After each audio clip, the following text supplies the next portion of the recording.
What would you do if you fell face first into a city?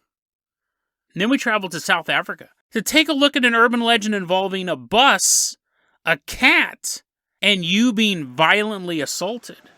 And then we traveled to Russia to meet a man who has a close encounter of the turned kind. Turned into a clone. Today on Dead Rabbit Radio.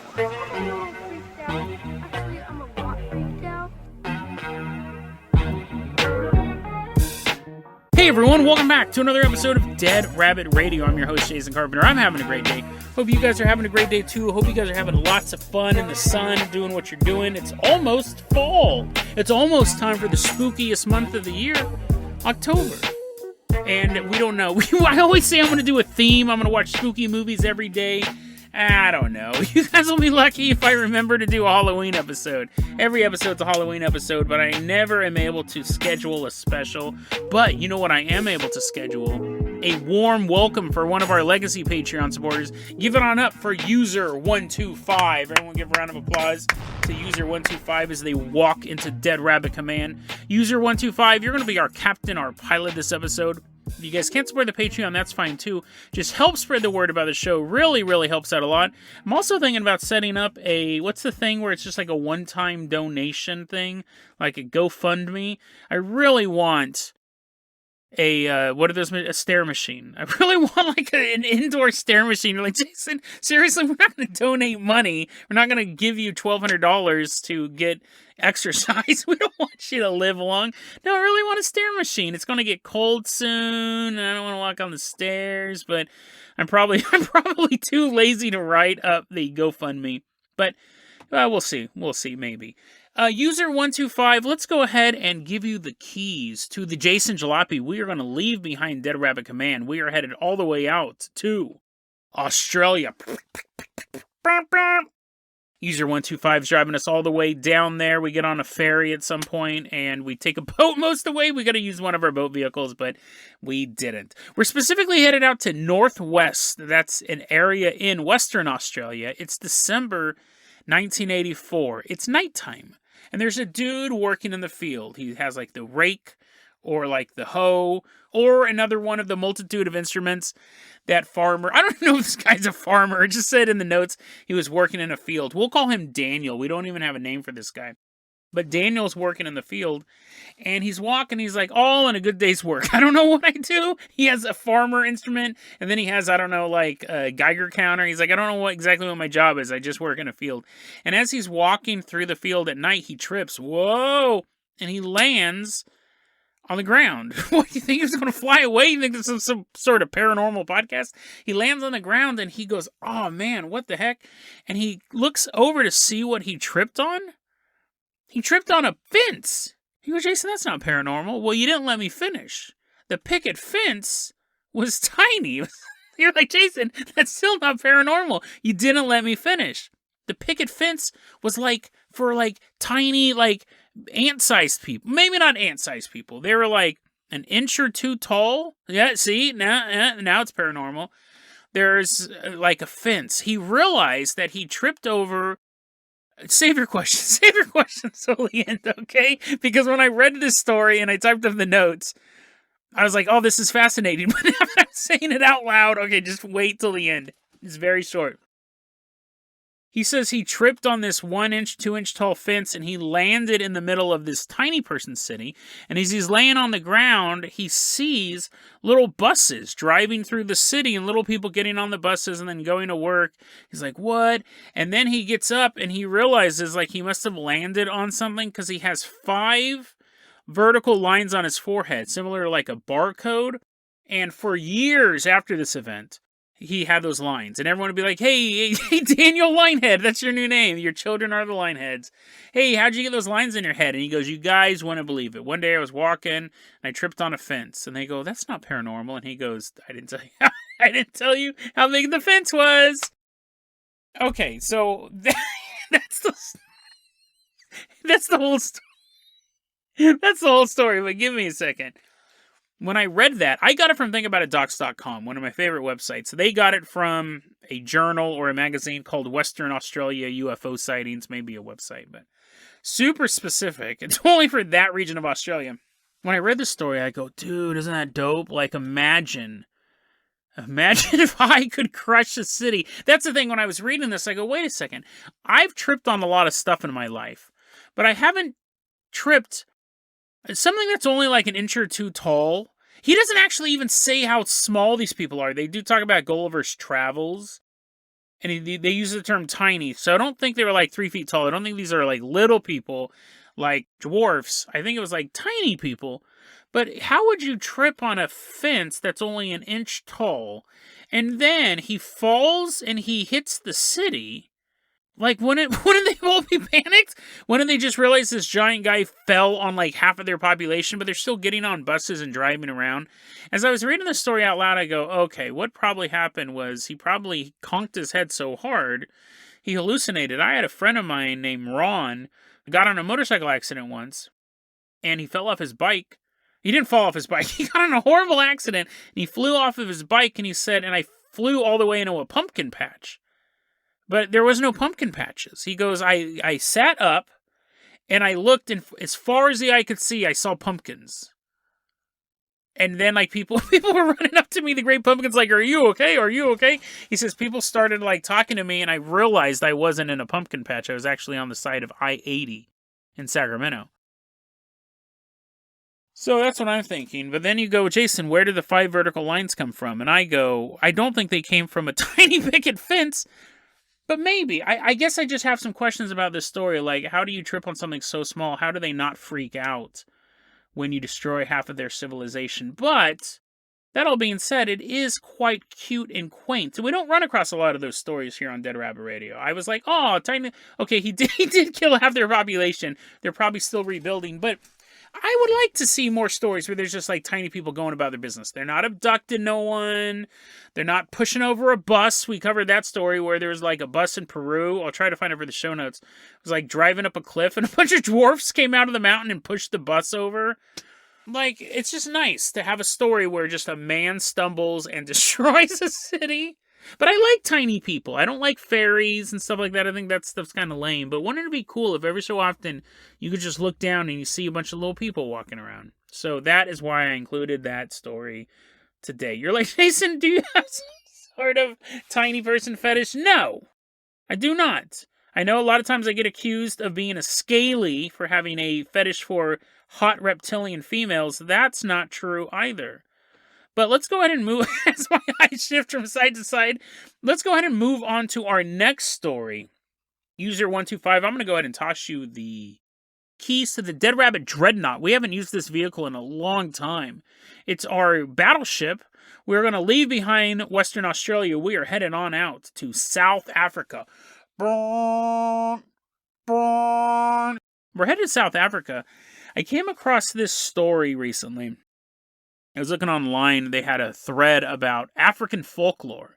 There's a lot of really interesting stuff, but this one really stood out to me.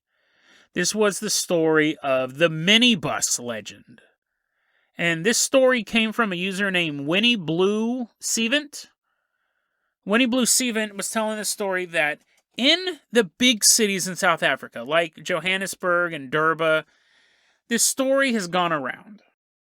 That sometimes you'll be walking around town and you're like, you know what I really want? You know what I really hate doing? Walking. I've been doing this a lot. I want to take the minibus. And I looked them up. They're like shuttles. In most parts of the world, I think that's the terminology. It's like basically like a long van. They can fit like 8 to 10 people in them. It's one of the primary methods, if not the primary method of mass transportation in South Africa, is the minibus taxi. And you stand on the street corner, this bus pulls up. You get on it, there's other riders with you, so it's not like a taxi or an Uber or anything like that. But the legend is like this. You're in the minibus taxi and it's driving you to your destination. And you're not really paying attention, right? You're not really paying attention. And at one point you look back and you realize you're the only person on the minibus. What? I swear, I just got on and this minibus is full of people. Where'd everyone go? I don't even remember it stopping multiple times. It's not like you figure they got off. They're just not there. And it is very disquieting. You also notice now that the minibus doesn't seem to be driving towards your destination. It seems to be driving down abandoned streets of Johannesburg. And you didn't really even know there were abandoned streets in Johannesburg. It's a big city. But you seem to be traveling down this route that you've never been down before. You didn't even know existed. So you get up from your seat and you begin walking through the minibus to go talk to the driver. Hey, man, where are we? That's my first question. The second question is, where did everyone else go? And when you get to the front of the minibus where the driver is, there's just a cat sitting in the driver's seat. You go, okay, now I have 3 questions. The cat looks at you, hisses. The next thing you know, you're outside of the minibus taxi. You're on the side of the street in the middle of nowhere. At best, you've been robbed. There are stories that sometimes people wake up outside of this minibus taxi in the middle of nowhere. They've also been raped.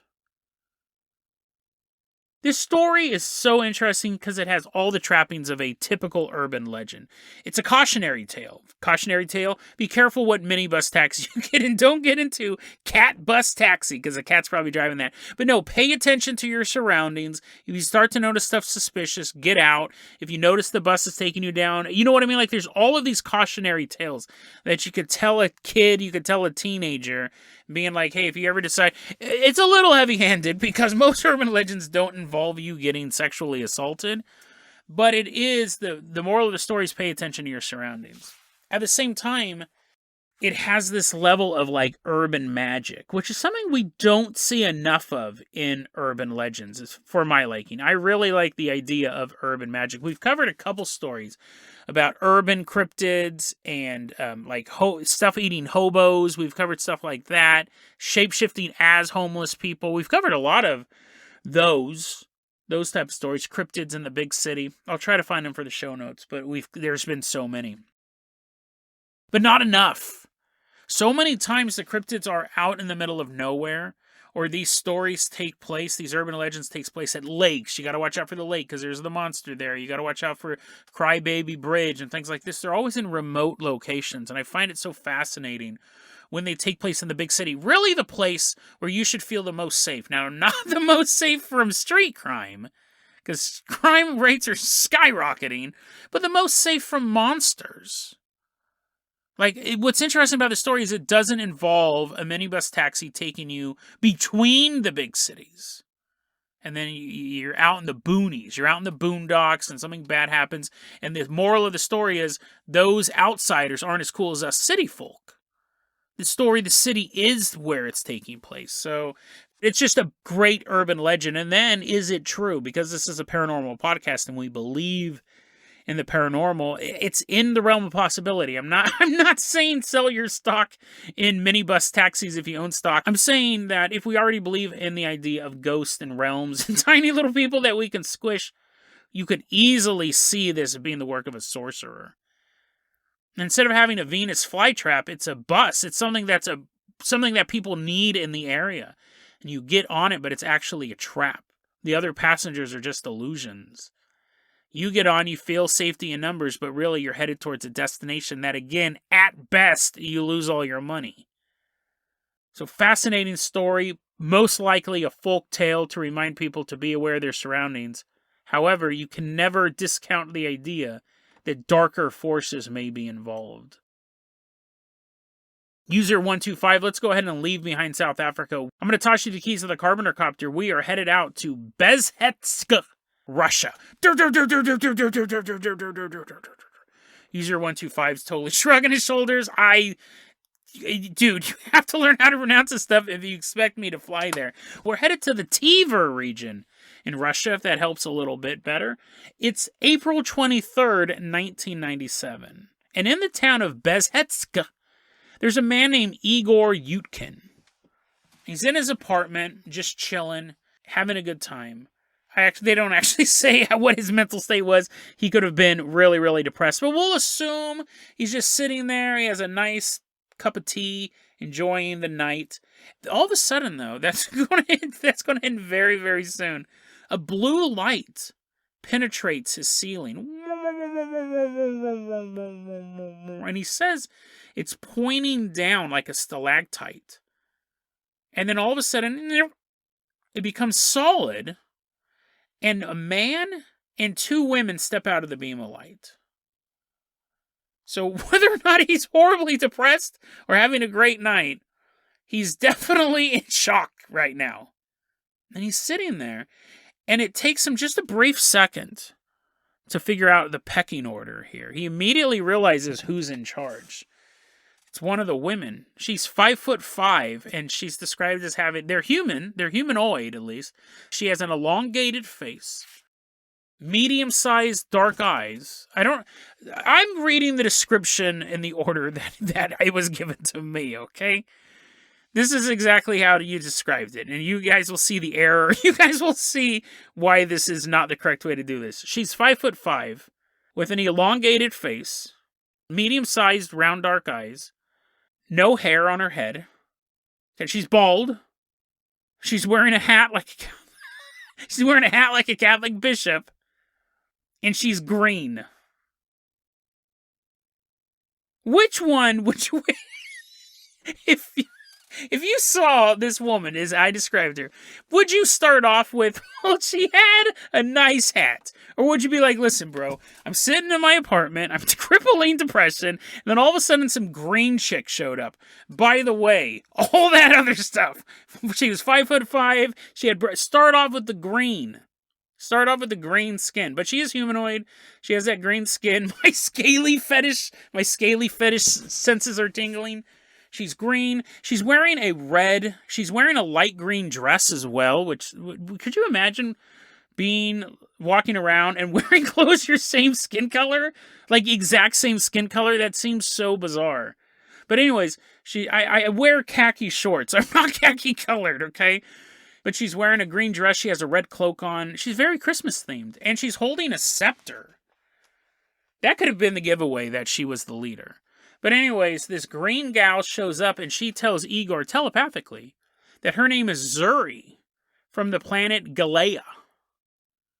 And she goes, Igor, you should leave Earth with us. Come with us, because you're going to suffer a lot through life. But if you come with us, we're going to get rid of those sufferings. She actually keeps using these words, suffer and sufferings. You can decrease your sufferings if you come with us. And Igor is sitting there and he goes, I can't go with you. Because if I leave, it may decrease my sufferings, but my family will suffer. Because they'll miss me. They'll never know what happened to me. I'll just vanish. Zuri goes, we have a way around that.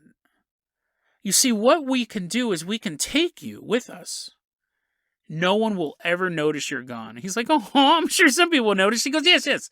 People wouldn't notice you were gone in that sense, but we actually have bio-robots. And what we can do is we can incarnate another soul into this bio-robot that looks exactly like you. No one will be able to tell the difference. No one will miss you. And she says, you can leave and not suffer. Come with us, Igor. And Igor looks at Zuri and says, no. I want to stay here. I'm not leaving.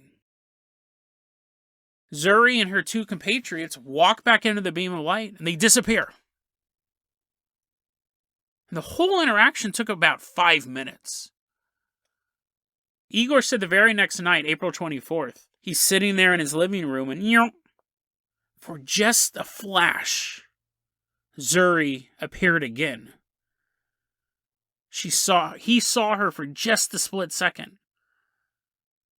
And then she was gone forever. That's another story, actually. I usually don't plan it this way. That's another story I got from thinkaboutitdocs.com. They got it from Pavel Hylov and Anton Anfilov. They're both UFO researchers in Eastern Europe. We've covered other stuff that they've talked about before.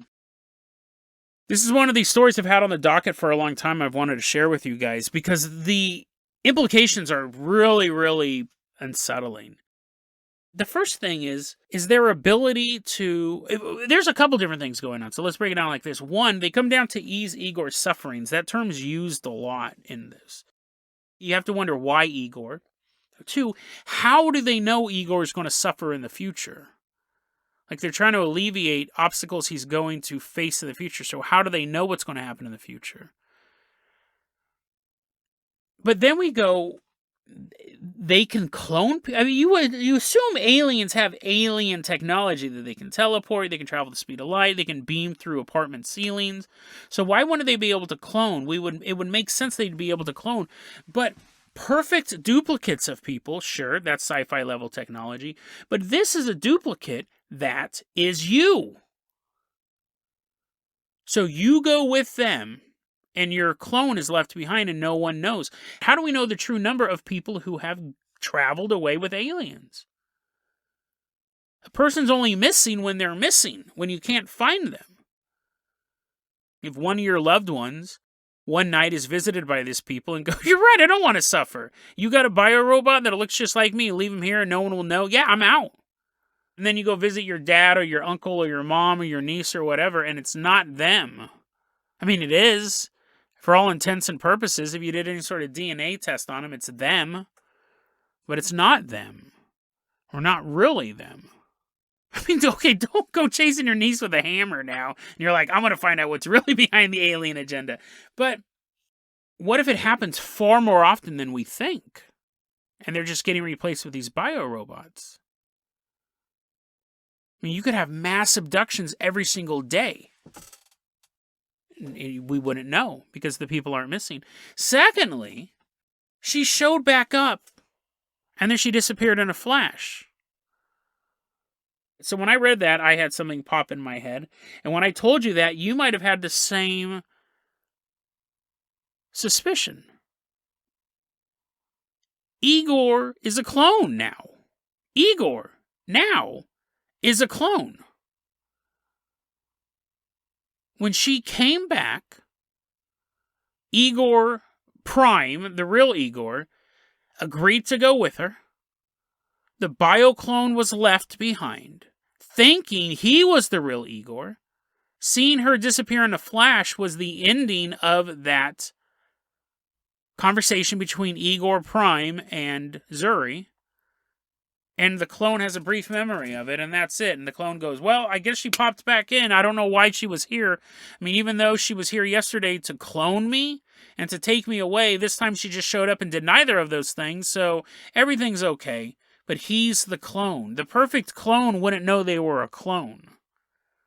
The real Igor, Igor Prime, is not suffering. He's in the stars with Zuri. Perfect clone wouldn't know it's a clone. This could be happening all the time and we wouldn't know because we don't know people are missing. We don't know to investigate it. What happens when the world is more clone than human? What if it's not even a what if? Let's say that's the case. And 30%, imagine that. Imagine if 30% of the humans on planet Earth, conspiracy caps fully on. Again, I don't want you to walk around with a crossbow going, Jason told me everyone's a clone. Conspiracy caps fully on. If this has been going on, let's say, most generous estimates, this has been going on since the 1950s. Betty and Barney Hill, first alien encounter with a human, I think was like 50s, late 50s, early 60s.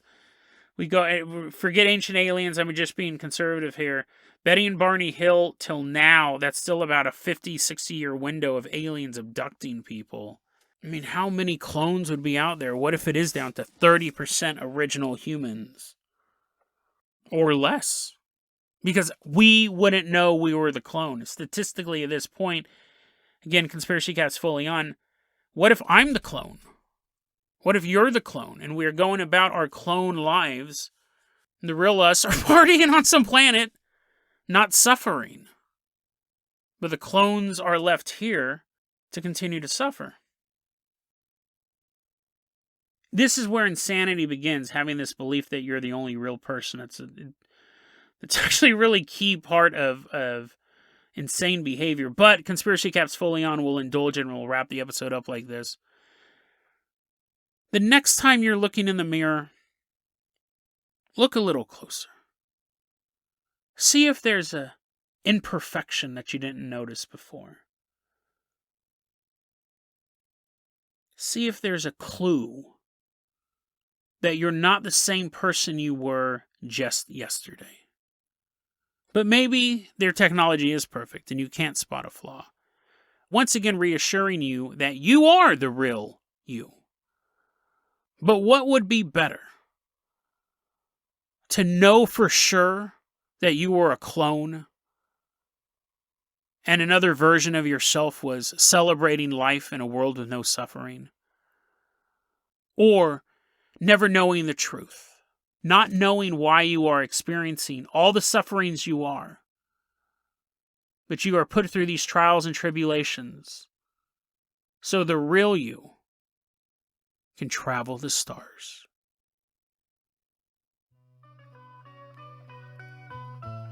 DeadRabbitRadio@gmail.com is going to be our email address. You can also hit us up at Facebook.com/DeadRabbitRadio. TikTok is @DeadRabbitRadio. Dead Rabbit Radio is the daily paranormal conspiracy and true crime podcast. You don't have to listen to it every day. I'm glad you listened to it today. Have a great one, guys.